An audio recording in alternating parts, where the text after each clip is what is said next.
Ukrainian President Petro Poroshenko has called on Russia to recognize the famine that killed millions of people in Ukraine under Soviet dictator Josef Stalin as genocide, or at least repent for it. Poroshenko made the call at an event in central Kyiv on November 25, the official day of remembrance of the victims of the Holodomor. He also said that the time has come for Ukraine to adopt legislation against denying the genocide. Not recognizing the Holodomor is as immoral as denying the Holocaust, the president said. Ukraine and about a dozen other countries have recognized the famine as an act of genocide against the Ukrainian people. The Day of Remembrance for the victims of the famine is marked in Ukraine every year on the fourth Saturday of November.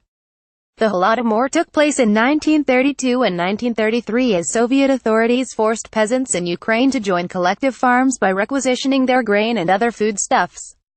Historians say the seizure of the 1932 crop in Ukraine by Soviet authorities was the main cause of the famine.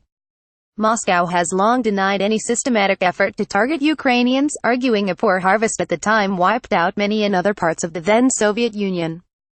It is estimated that as many as 9 million people may have died as a result of executions, deportation, and starvation during the Stalin-era campaign.